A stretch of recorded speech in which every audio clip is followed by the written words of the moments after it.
اللہ اکبر. باپ کی میت اٹھا کے جنازہ گاہ میں لائی گئی. جنازہ پڑھنے کے لیے سینکڑوں لوگ موجود ہیں. وہاں پہ جناب والا اعلان ہو گیا. ایک جناب والا بندہ نکل آیا. اس بابے نے کہا مولا کا جب تک اس شخص کا قرضہ ادا نہ کیا جائے اس وقت تک میں جنازہ نہیں پڑھنے دوں گا, جب تک میرا جناب والا قرض مجھے واپس نہ کیا جائے. اللہ اکبر کبیرہ. اب وہ بڑے امیر کبیر چاروں بیٹے پہلی صف میں موجود ایک دوسرے کا منہ دیکھنے لگے. نہیں پھر تو دے دے, دوسرا کہنے لگا نہیں تو دے, تیسرا کہنے لگا چوتھا. آپس میں مشورہ کرنے کے باوجود قرض کے لیے کوئی تیار نہیں, سبوں سے باہر نکلنے کے لیے تیار نہیں. سسرال میں گئی ہوئی اس مرے ہوئے باپ کی بیٹی کو خبر لگی تیرا آج سہارا ٹوٹ گیا, تیرا باپ کا سایہ سر سے اٹھ گیا. بچی کی آنکھوں میں آنسو آ گئے. اللہ اکبر. پہنچی باپ کے گھر. جو ہی گھر میں آئی اللہ اکبر کہا بڑی دیر ہو گئی میرے باپ کا جنازہ کیوں نہیں پڑھا جا رہا. اس بچی تک خبر پہنچی اے بیٹی تیرے باپ نے قرضہ دینا تھا ایک شخص کا, وہ اکڑ گیا ہے. جب تک میرا قرضہ واپس نہیں تب تک میں جنازہ نہیں پڑھنے دوں گا. کہا میرے بھائی کہاں ہیں؟ کہا وہاں پہ کھڑے ہیں, کوئی فیصلہ نہیں ہو رہا. اللہ اکبر.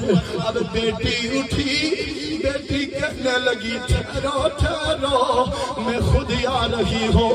بیٹی نے برقع پہنا, اپنے جناب والا چہرے کو ڈھانپا, سر پہ نقاب کیا, بیٹی نکلی جنازہ گاہ کی طرف.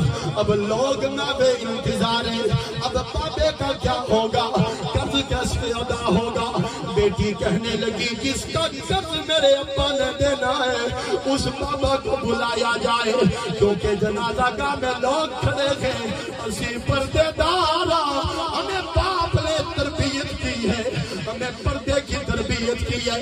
بابا جس نے قرض لینا تھا چل کے آیا. جو ہی قریب آیا بیٹی کہنے لگی اے بابا کتنا قرض ہے میرے باپ کا. اس نے قرض بتایا. بیٹی نے اپنی کرسی سے چابی نکالی, چابی نکال کے کہنے لگی بابا جی یہ چابی رکھ لو, میری فلاں مقام پہ کوٹھی ہے, بنگلہ ہے, وہ تمہارے نام لکھ کے کرتی ہوں.